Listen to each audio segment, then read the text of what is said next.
aller beaucoup plus loin. Et de mon point de vue, il faut agir dans 3 directions.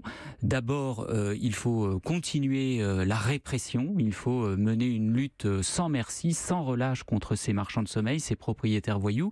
Et de ce point de vue, je dois dire que la situation de la justice en Seine-Saint-Denis est difficile, pour pas dire sinistrée. Un rapport parlementaire l'a révélé il y a quelque temps. Donc pas assez de moyens d'enquête. Des moyens d'enquête, des moyens de répression pour aller justement traquer ces propriétaires, aller au bout des procédures, les condamner lourdement pour y compris dissuader d'autres comportements.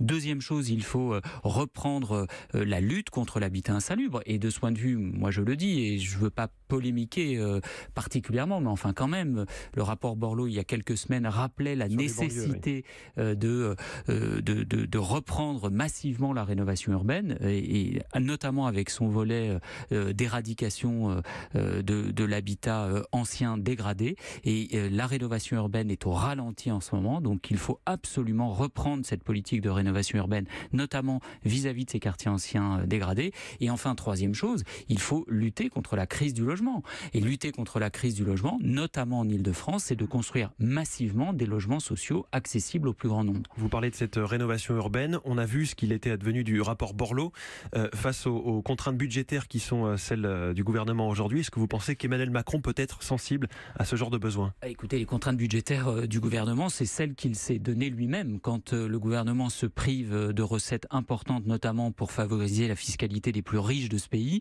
il fait des choix. Donc, il s'est privé de recettes et aujourd'hui, la croissance est au ralenti. Donc, oui, moi, comme élu de la Seine-Saint-Denis, comme élu des quartiers populaires, je l'invite à mettre le paquet sur justement les quartiers populaires, sur les populations les plus en difficulté. On voit bien face à ce type de drame que l'action n'est pas terminée. Elle doit le redoubler d'efforts. Et je dois dire que je suis un peu inquiet quand je vois les dernières mesures prises par le gouvernement en matière de logement.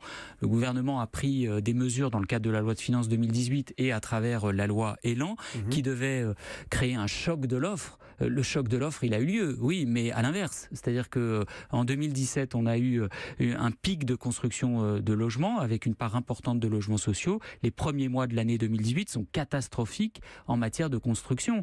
Et donc, il est en train d'asphyxier les bailleurs sociaux, il est en train de déréguler encore un peu plus le logement, de financiariser le logement social.